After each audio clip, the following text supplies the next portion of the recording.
But now let us start with the chemical properties of hydrocarbons. So first of all, we are talking about combustion reaction. You know what is combustion? The compound is burnt in the sufficient supply, or you can say in the excess of oxygen. It produces carbon dioxide, water and heat. So we say it produces heat and light, or sometimes heat or light.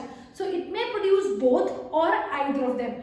For example, when you're burning wood, it gives heat, it gives light, both. If you're burning coal, it gives only heat, the light is not that visible. So it may give heat, it may give light, or it may give both. Now here we'll talk about two examples, that is CNG and LPG.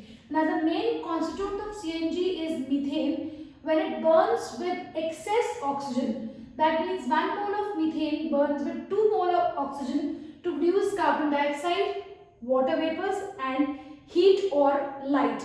Now again, it depends. If you are using CNG lamps, it will give heat and light both. If you are using in the vehicles, it will give only heat, that means energy. So similarly, butane, which is the main constituent of LPG. बच्चे यहाँ मैं आपको बता दूं कि LPG fuel का जो main constituent है वो तो ब्यूटेन है, लेकिन ब्यूटेन कलरलेस ओडरलेस है। तो LPG की अगर लीकेज हो जाएगी तो घर में एक्सीडेंट हो सकता है। अब ओडरलेस है, स्मेल तो है नहीं, तो पता कैसे चलेगा? इस एक्सीडेंट को प्रिवेंट करने के लिए LPG के अंदर ब्यूटेन के साथ एक फाउल स्मेलिंग सब्सटेंस डाला जाता है। इस फाउल स्मेलिंग सब्सटेंस को बोलते हैं इथाइल मरकैप्टेन। आपके सिलेबस में नहीं है, थोड़ा सा एक्स्ट्रा बता रही हूँ। Ethyl mercaptan, the formula is C2H5SH। ये एक फाउल स्मेलिंग सब्सटेंस है, थोड़ा सा ऐड करते हैं, इसकी कंबशन की कोई इंपॉर्टेंस नहीं है। इसका सिर्फ काम ये है कि अगर अनफॉर्चुनेटली LPG लीकेज हो रही है तो एक्सीडेंट ना हो, आपको उस स्मेल से पता लग जाएगा कहीं ना कहीं LPG है, लीकेज है, आप उसको ठीक कर लोगे, नॉब को बंद कर दोगे तो एक्सीडेंट को प्रिवेंट कर लोगे। तो मेन कॉन्स्टिट्यूएंट जो एनर्जी प्रोड्यूस कर रहा है वो है ब्यूटेन। तो butane reacts with excess of oxygen, that means 2 moles of butane reacts with 13 moles of oxygen to give 8 moles of carbon dioxide, 10 moles of water along with heat and light. Now here comes one important question, that why carbon and its compounds are used as fuel.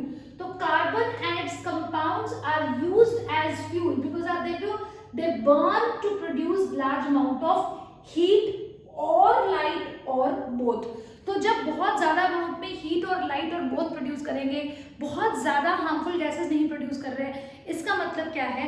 They will be used as fuels, and that is why most of the fuels that you see around you we are using in homes and industry, they are carbon or its compounds. अगर हम कोल की बात करें, charcoal की बात करें तो carbon ही है, लेकिन yes, when we are talking about LPG, we are talking about CNG, they are all carbon compounds.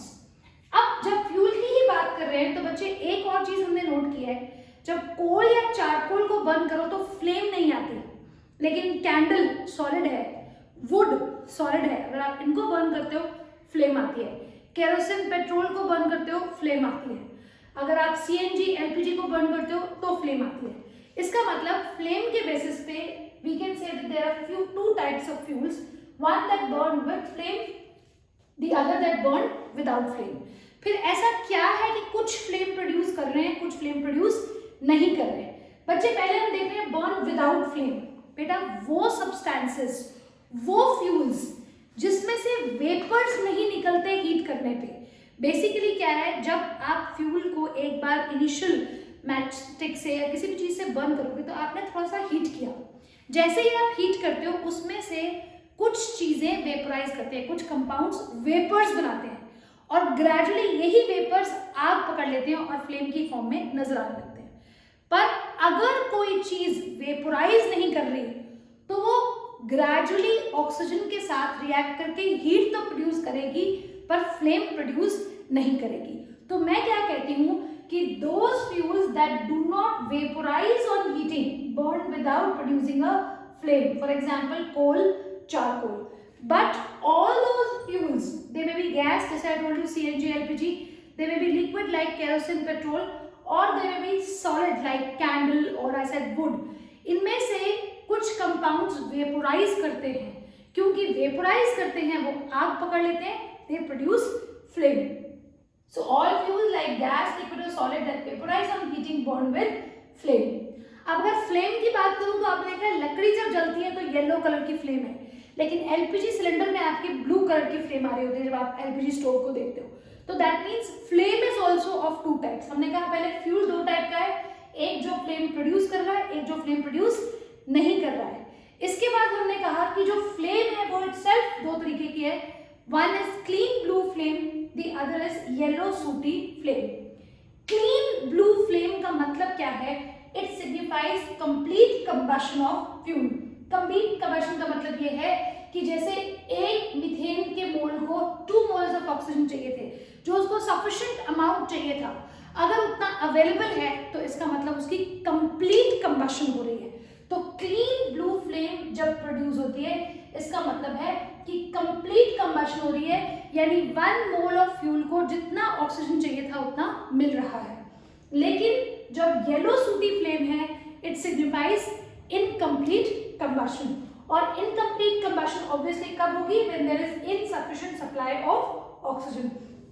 तो ये सेकंड पॉइंट बन जाएगा कि it takes place in when the oxygen supply is sufficient और when there is excess oxygen, and yellow sooty flame is produced when the oxygen supply is insufficient. Similarly मैं ये कह सकती हूँ कि क्लीन ब्लू फ्लेम में क्योंकि combustion complete हो रही है, पूरी तरह से कार्बन बर्न कर रहा है, इसका मतलब ये भी है कि क्लीन ब्लू फ्लेम में हाई टेम्परेचर प्रोड्यूस होता है, व्हेयरएज येलो सूटी फ्लेम में लो टू मॉडरेट हाई। हाई नहीं है, लो से मॉडरेट हाई, मॉडरेट हाई कह लो या मॉडरेट कह लो, बहुत हाई टेम्परेचर नहीं जाओ। लेकिन बच्चे एक चीज की लिमिटेशन है, जो क्लीन ब्लू फ्लेम है वो बहुत ज्यादा रोशनी प्रोड्यूस नहीं करती, ल्यूमिनस नहीं होती। आप देखो रूम में अगर बहुत अंधेरा है, किचन में बिल्कुल डार्क है, आप किचन में गए, आपने एलपीजी स्टोव, आपने लाइटर को क्लिक किया, एलपीजी को आपने स्टोव को बर्न किया, फ्लेम ब्लू प्रोड्यूस हो रही है, लेकिन उससे बहुत ज्यादा रोशनी नहीं होगी। तो हम क्या कहते हैं कि it is a non luminous flame, यानी clean blue flame is non luminous, बहुत रोशनी नहीं प्रोड्यूस करती।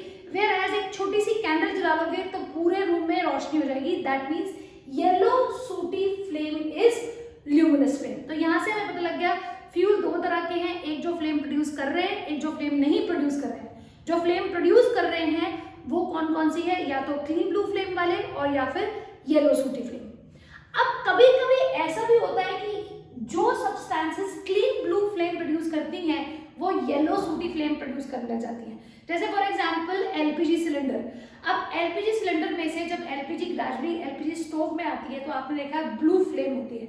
लेकिन सपोज आप में से किसी को मम्मी ने एक दिन कहा बेटा दूध बॉयल होने वाला है, यहाँ खड़े हो जाओ। अब पक्की बात है आपका ध्यान तो अपने फोन में रहता है, दूध उबल के नीचे गिर जाएगा, उसके एलपीजी के जो सारे अंदर स्टोव के होल्स थे वो ब्लॉक हो जाएंगे। अब उसके बाद आपने मम्मी को दिखाने के लिए फटाफट साफ कर दिया कि पता ना चले, आप तो ऊपर से कपड़ा मार के भाग गए कि ठीक है मम्मा को पता नहीं चलेगा, but the mothers are very clever. होगा ये कि जब नेक्स्ट टाइम वो सेम एलपीजी स्टोव को यूज करेंगी तो ब्लू फ्लेम की बजाय येलो सूटी फ्लेम आने लग जाएगी। तो जब भी कभी एलपीजी बर्नर के होल्स जो है वो चोक्ड हो जाते हैं, ब्लॉक हो जाते हैं, तो सफिशिएंट ऑक्सीजन नहीं मिलेगा एलपीजी को बर्न करने के लिए। एज अ रिजल्ट वो येलो सूटी धुएं वाली फ्लेम देगा। जितने बर्तन हम रखेंगे उसके ऊपर वो सारे नीचे से ब्लैक हो जाएंगे, क्योंकि धुआं प्रोड्यूस हो रहा है तो धुआं बर्तन पे डिपॉजिट हो जाएगा, बर्तन काले हो जाएंगे। वरना एलपीजी के साथ बर्तन के काले होने का कोई मतलब नहीं है, क्योंकि वो क्या प्रोड्यूस कर रहा है? Clean blue flame. लेकिन फिर क्या होगा? जब मम्मा उसको क्लीन कर देंगे अच्छी तरीके से, अगेन वापस वो क्या देने लग जाएगा? Clean blue flame. That means यहाँ एक हमारे पास बहुत इंपॉर्टेंट क्वेश्चन है, why sometimes LPG gives yellow sooty flame या sooty flame? How can it be rectified? तो आंसर वही है जो आपको बताया मैंने, if the holes of LPG burner get blocked and sufficient oxygen is not available, then the butane or LPG does not burn completely and produces a lot of smoke and gives a yellow sooty flame. However, if the blocked holes are clean, अगर हम इसको साफ कर देंगे and open, then again sufficient oxygen will be available for complete combustion of LPG and thus again you will get the clean blue flame. तो yellow sooty flame LPG में आ रही है, इसका मतलब है बर्नर को साफ करने का टाइम आ गया। नेक्स्ट यहाँ एक और बड़ा इंपॉर्टेंट क्वेश्चन है बच्चे, why oxy acetylene flame is used for welding. Acetylene is a common name for ethyne.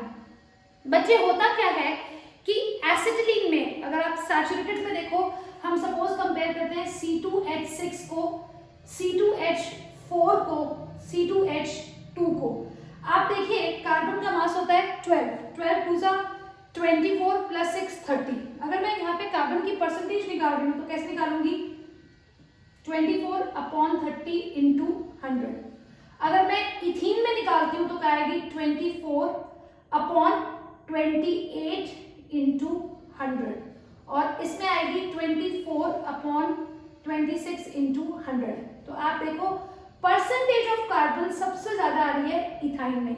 इतना हाई कार्बन की परसेंटेज, क्योंकि सबका न्यूमरेटर सेम है, डिनोमिनेटर सबसे छोटा यहाँ पे है, इसका मतलब ये है कि सबसे ज्यादा परसेंटेज ऑफ कार्बन इसमें आएगी इथाइन में।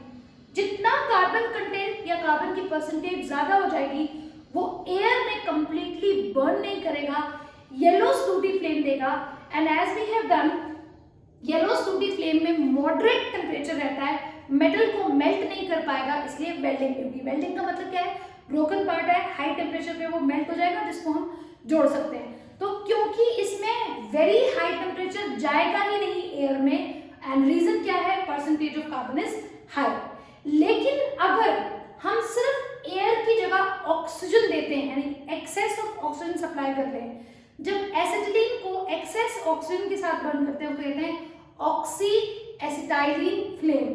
तो जब एक्सेस ऑक्सीजन के साथ बर्न करेंगे, ऑक्सी एसिटाइलिन फ्लेम को बर्न करेंगे, तो वो कंप्लीटली बर्न करेगा producing large amount of heat. ये large amount of heat temperature को हाई कर देगा, हाई टेम्परेचर पे मेटल मेल्ट हो जाएगा और आप उसको वेल्ड कर सकोगे। तो हम कहेंगे this oxy acetylene flame is extremely hot and produces a very high temperature at which the metals can melt, and hence it is used for welding of metals.